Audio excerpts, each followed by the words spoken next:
Hello, and welcome to Noah's Ark, a Zoo Evolved. This is an Ark Survival Evolved challenge that I created because, apparently Ark isn't challenging enough or something. No, not really. What it is that I love Ark. The game is gorgeous, and I get to play with dinos. I mean, what's not awesome about that? Plus, you throw in a little bit of survivability, and it's really, really neat game. My biggest problem with it really is that other people are not so nice.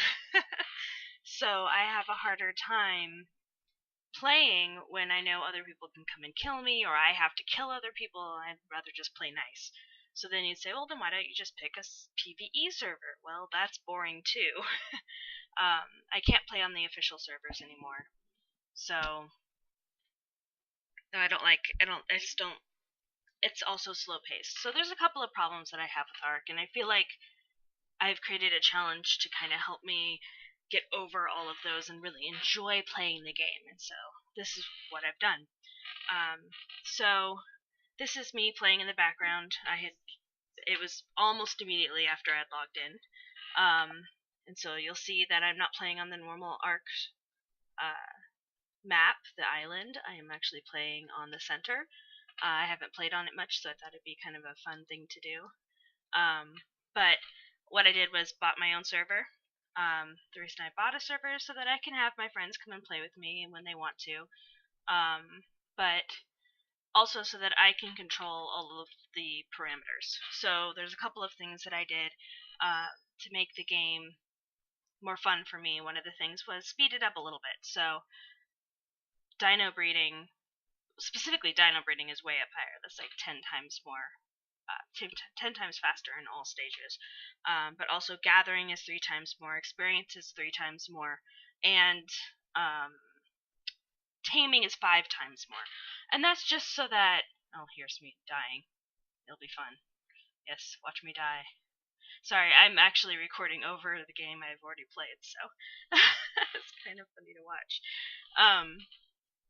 Anyway, so what I decided to do was, just a blank slate, just play the game. That gets boring really fast because the game just loses all of its challenge if you don't have other people challenging you. It's really easy as a PvE game once you get to a certain point. So I created this, and it's a zoo challenge. So the idea is that I want to have at least one male and one female of any tameable creature in Ark. And that is why it's called Noah's Ark. Of course, it's spelled N-O-A because that's the female version of Noah, and I am playing a female character, being a female myself. Makes sense. Anyway, so I'm going to create a zoo. So I created a couple of challenges for myself. Things like the creatures, when you make an enclosure for a creature, they cannot go in something that they would naturally be able to break.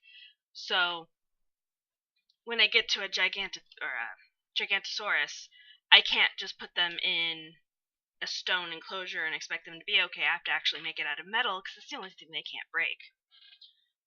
And then the same goes all the way down.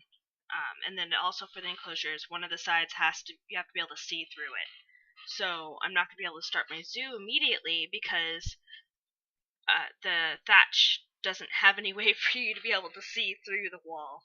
So the things like railings, glass, as long as the creature couldn't break through glass, things like that. So that's really exciting. And that gives me a direction to go, so I'm not just taming every single thing that I come across.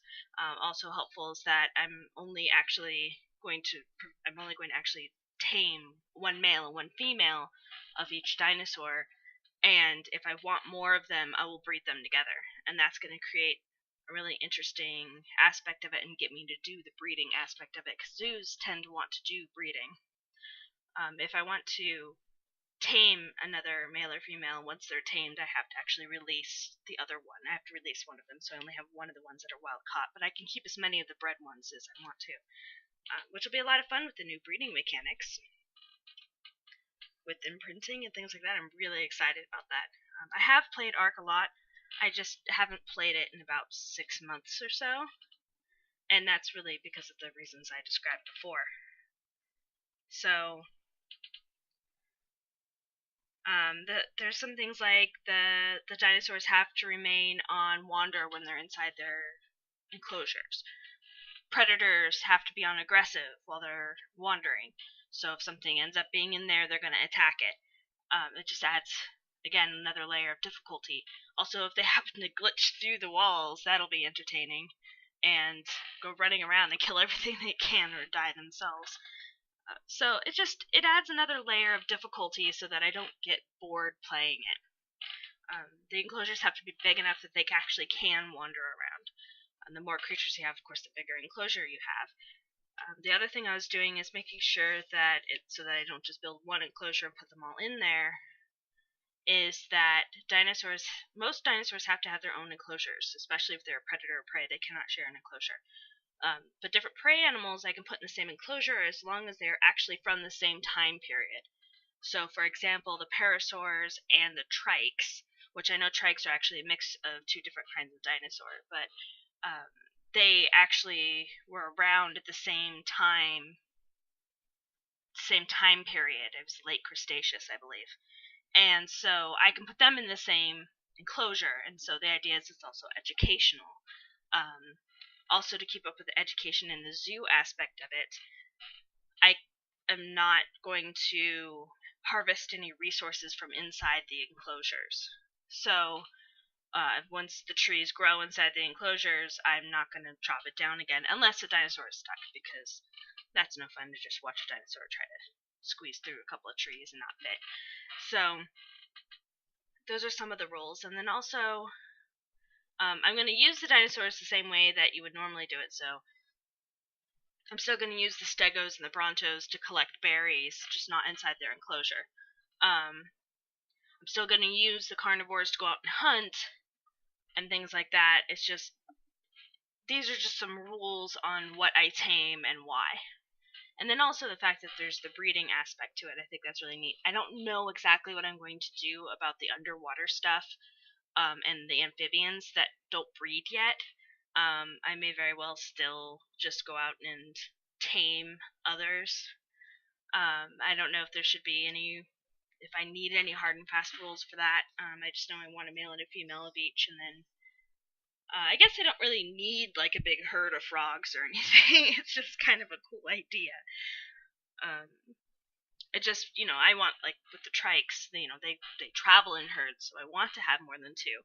But I like the idea of breeding those and getting getting the genetics in there and actually having a reason to do the breeding rather than not. So those are some of my ideas there. Then there's some random things like flying creatures have to have a roof over their enclosure because, well, duh.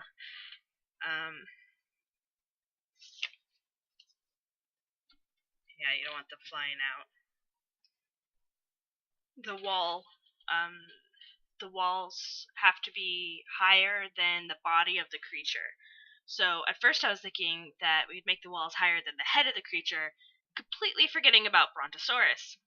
Yeah, Brontos would have to have huge walls. I don't even know if you can go that high. I'm sure you can, but that would be really tall and unnecessary. Them peeking their heads over is not really a big deal. So it just has to be bigger than their body. I was going to say like one tile higher than their body, but I think that, when I put it up next to the wall, if it looks like something they're not going to be able to get over, I'm just going to do that. I may change that later. We'll see. So, I think that's just about everything. There's a couple of little other things I'm really excited about. Making pathways for people to walk down to actually see the zoo, and putting up signs saying what's in each enclosure. I was thinking about taming some of the Diplodocus.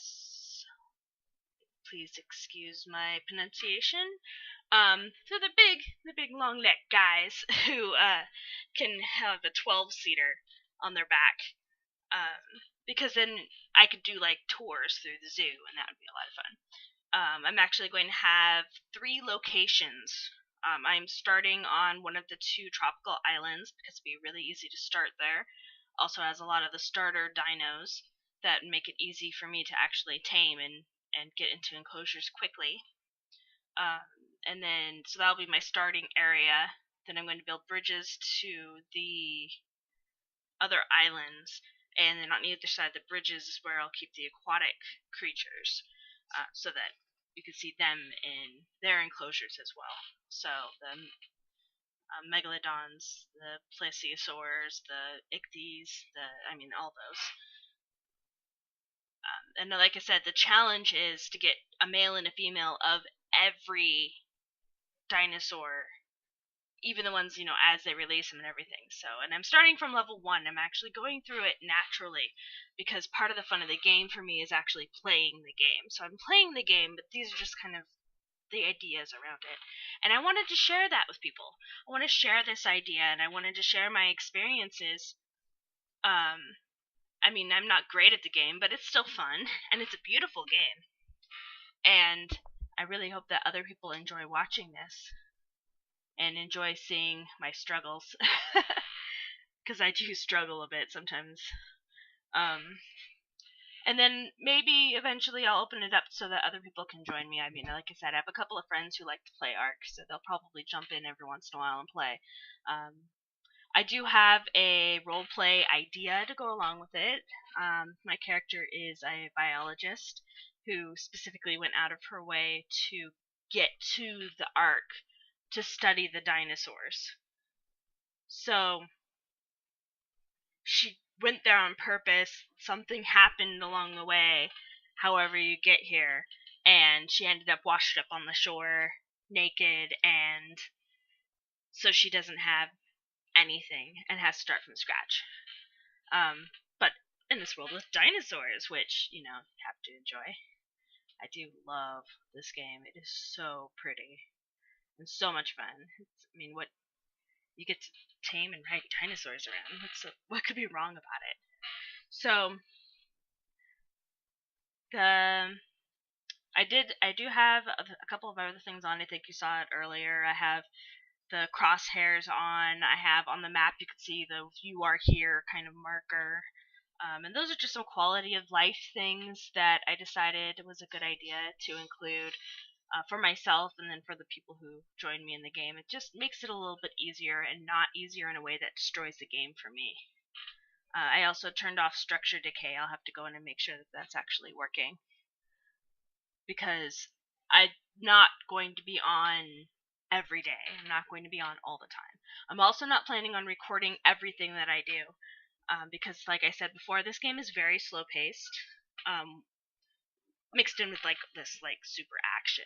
So as I go, I'll probably record things and then decide what I should include and decide what not. But we'll be there for some major things going on. So this is just kind of an introduction of exactly what I want to do. I'm really excited. I hope that you guys enjoy this, because I know I'm going to love doing this. And I love sharing my experiences. So if you have any questions or anything, let me know. If you'd like to see something specific, please let me know. This is my first time doing something like this, and it'd be a lot of fun. So, as you can see here, this is actually me starting to build my structure. I have made a whole straw structure here, so I'm probably not going to actually talk during this whole part, but when I log in again, you will see exactly what I did and the square simple straw house that I made for myself that I'm really looking forward to upgrading. I'm really looking forward to be able to start taming the creatures, but I can't do that until I have the materials together to do that, because of the rules I have set in place. Because I'm not just taming for myself, and I'm not just taming to have dinosaurs. I am taming for my challenge. So this is my Noah's Ark challenge, and I will see you next time. Thank you for watching.